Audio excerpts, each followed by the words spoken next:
Il avait essayé de me toucher, on s'est bagarré dans son bureau et il a failli réussir parce que j'avais porté une jupe.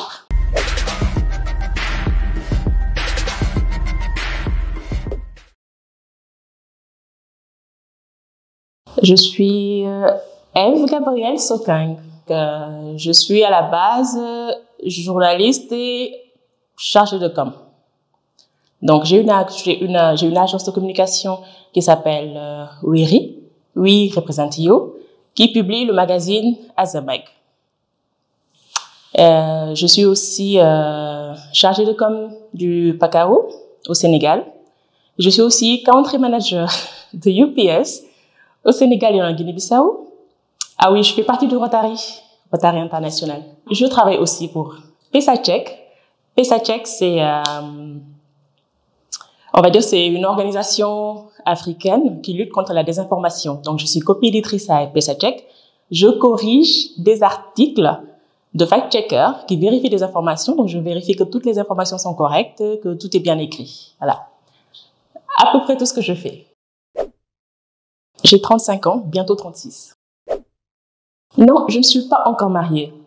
Je dis pas encore parce que, avec tout ce qu'elle fait là, je suis pas encore mariée. Mais je suppose que je le serai bientôt, ou bien je le serai un jour, je sais pas. Je suis maman, d'un petit garçon de 9 ans. Mon célibat ne me dérange pas. Je n'ai pas dit que j'ai pas quelqu'un dans ma vie. J'ai quelqu'un dans ma vie. Mais je ne suis pas mariée, c'est tout. Je pense pas. Je sais pas. Je crois pas, non. Je crois pas. Je pense que, pour le moment, je crois que ça ne doit pas la déranger. Mais, quand je pense à mes expériences passées, j'avoue que mon travail a fait que j'ai perdu des gens qui étaient importants dans ma vie. Moi, je suis digitale. Donc, je gère mon agenda. Dans toutes les entreprises où je suis, j'ai mis des gens pour m'aider à faire mon travail. Et puis, j'ai la chance de travailler très rapidement. Je suis très rapide dans mon travail. Et je suis très organisée. Donc, j'ai mon agenda que je gère, je sais comment je dois faire ça, quand je dois faire ça, comment je dois le faire, quels sont les gens qui vont m'aider à le faire. C'est pour ça que j'arrive à faire toutes ces choses-là en même temps. Et, quoi dire d'autre? Est-ce que ça impacte dans ma vie personnelle? Je pense pas. Enfin, je ne sais pas. J'ai eu des compagnons de vie qui m'ont dit que ça n'allait pas, que je travaillais trop, je faisais un peu trop focus sur mon travail.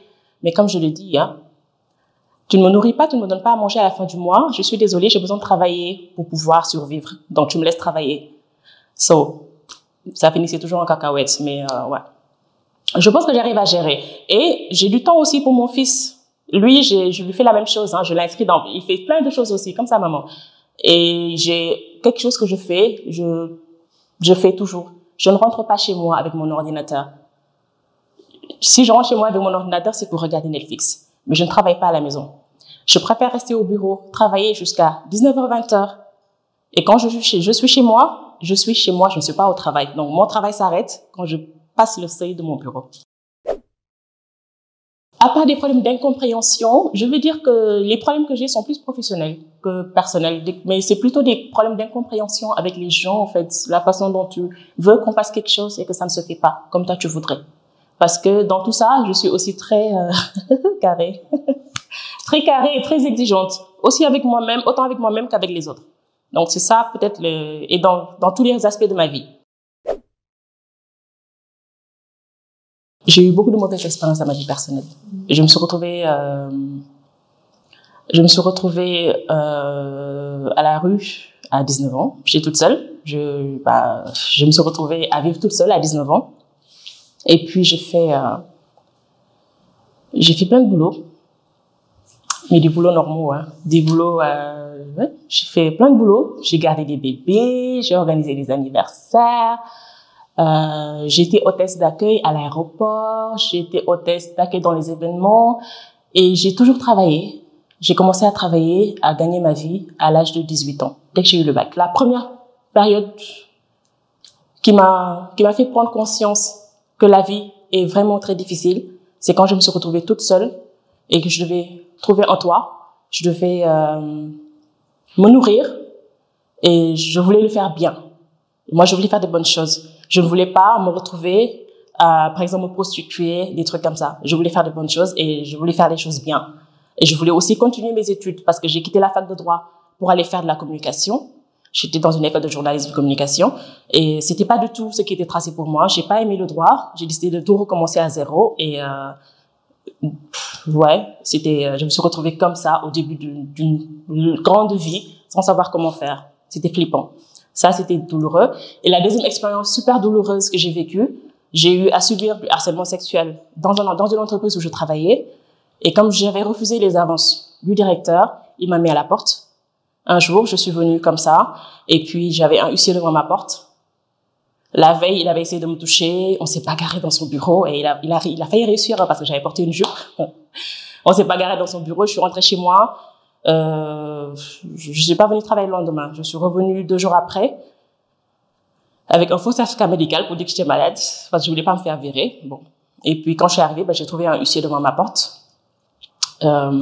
Ils m'attendaient, ils m'ont pris les clés de ma voiture, mon ordinateur, toutes mes affaires, et ils m'ont escorté à la porte.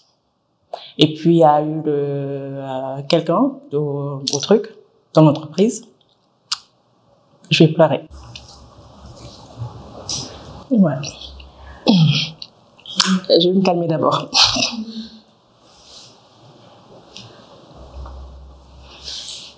Donc, il y a eu quelqu'un dans l'entreprise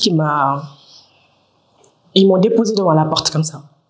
Et puis, quelqu'un m'a raccompagné chez moi. C'était douloureux. Et après ça, je suis partie au Cameroun parce que je suis à moitié camerounaise. Donc, j'ai plusieurs origines. Je suis à moitié camerounaise. Ma mère est née au Burkina. Elle est aussi sénégalaise. Elle est aussi malienne. Donc, j'ai grandi, je suis née à Dakar. Je suis allée au Cameroun. Et c'est la première fois où je suis partie au village de mon père. Je suis allée me cacher là-bas. Je suis restée un moment, après, je suis revenue au Sénégal. Et quand je suis revenue, j'ai décidé que je travaillerais plus pour les autres. En tout cas, plus de cette façon-là. Parce que j'avais un super poste dans une super entreprise, j'étais responsable, j'avais 20 personnes sous moi, mais j'avais juste un problème, c'était avec le manager, donc avec le directeur général. Donc, j'ai décidé que désormais, c'est moi qui serai la directrice de ma vie et de mon travail. Beaucoup de choses. J'ai eu mon fils, j'ai eu des accomplissements professionnels. Ouais, j'ai eu plein de bonnes choses, mais je pense que il me reste encore quelque chose.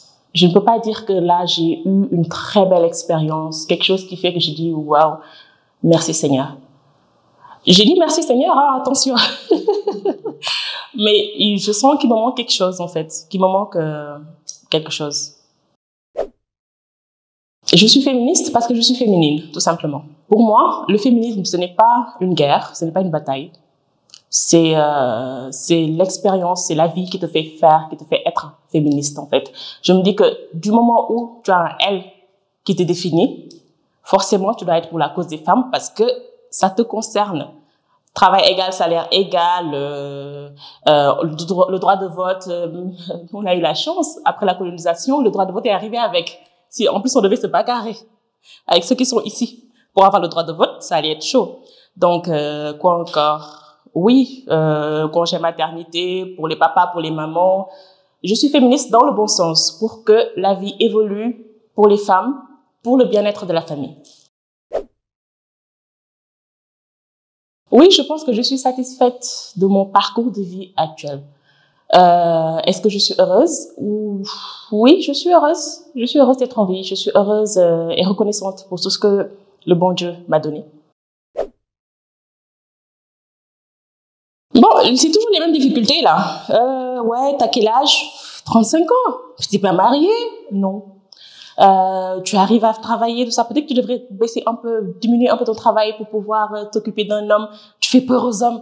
Mais regarde-toi, hein, tu as 50 000 travail, à la fin du mois, tu reçois 4 salaires, ou 6 ou 7, hein, tu reçois des paiements, ici des paiements, là-bas des paiements, qui te dit que je reçois des paiements? Tu n'en sais rien déjà à la base. Et puis, ouais, non, la vie est compliquée. Pour chacun, la vie est compliquée. Donc, que chacun se mêle de ce qu'il le regarde. Azama, c'est mon bébé. C'est d'abord, c'était en réponse à, on va dire, au manque de visibilité des femmes.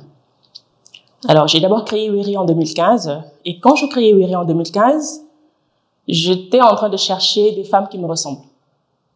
Donc, je cherchais des femmes qui me ressemblent, qui quittaient un emploi pour se lancer. Et je voulais vraiment échanger avec ces femmes-là, avoir un genre de mentor, que quelqu'un vienne me dire, voilà, c'est comme ça qu'il faut faire, c'est comme ça qu'il faut faire, ou bien juste lire quelque chose sur ces femmes-là, en fait.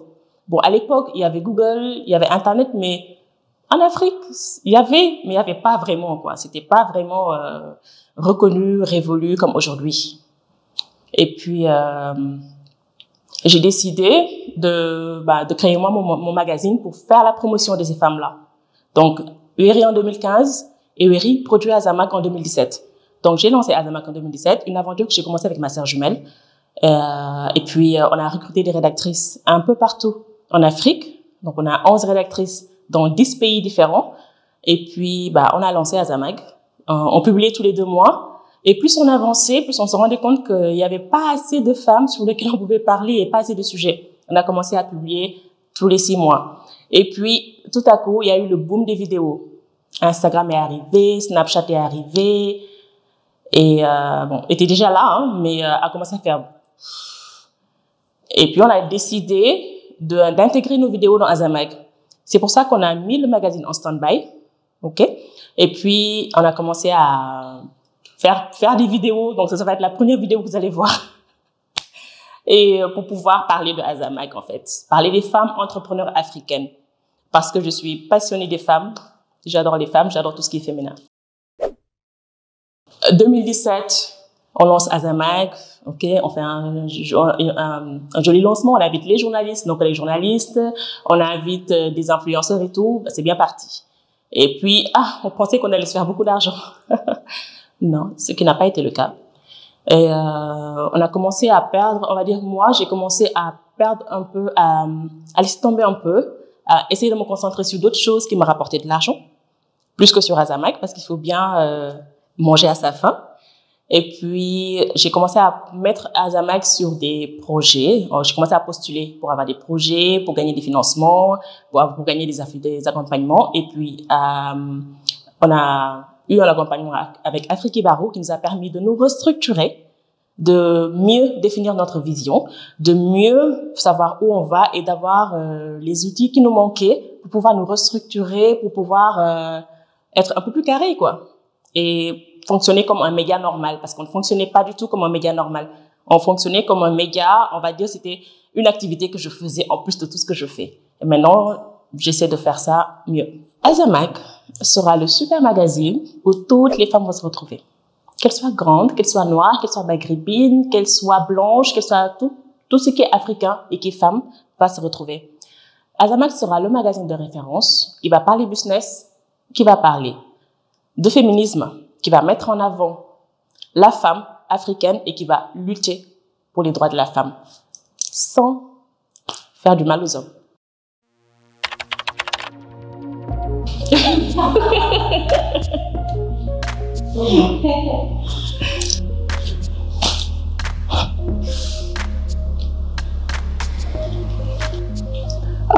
La fatigue, c'est pas quelque chose que je connais. Je suis pas très souvent fatiguée. J'ai pleuré déjà. C'était pas assez triste.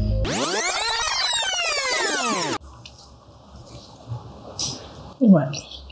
Autoritaire, mais je suis autoritaire. Je suis naturellement autoritaire, je pense, hein, parce que sinon je comprends pas pourquoi est-ce que les gens sont comme ça avec moi. Je suis naturellement autoritaire. Enthousiaste? Non. Je sais pas, moi, je suis...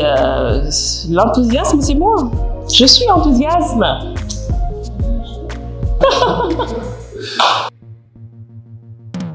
Oh. Je suis fière. Celles qui regardent les vidéos sur Azamac, celles qui lisent Azamac, celles qui me suivent, faites ce que vous voulez faire. Ma toute petite expérience m'a montré une chose. Il ne faut pas écouter ce que les gens font, ce que les gens vous disent en fait. Faites ce que vous voulez faire, que vous pensez être bien pour vous. Et priorisez l'argent et la carrière. Il vaut mieux pleurer en Ferrari qu'à vélo. Je n'ai rien contre les femmes qui sont femmes au foyer, tout ça. Mais c'est parce que vous avez l'homme le vrai homme qui vous accompagne et qui le mérite, qui vous mérite. Pour ceux qui vont me dire, oui, vous passez votre temps à parler des femmes et qui sont des hommes, ouvrez votre magazine aussi et parlez des hommes. Alors, à tout le monde, hein, les hommes, les femmes, les enfants, les adolescentes, il y a plein de femmes inspirantes en Afrique. On va faire le tour de l'Afrique pour les interviewer pour vous. N'hésitez pas à nous suivre et partager nos vidéos. Vous allez adorer. Merci Azamag, merci à la team, la fabuleuse team de Azamag qui est éparpillée en Afrique. Azamag, le magazine des femmes qui s'assument.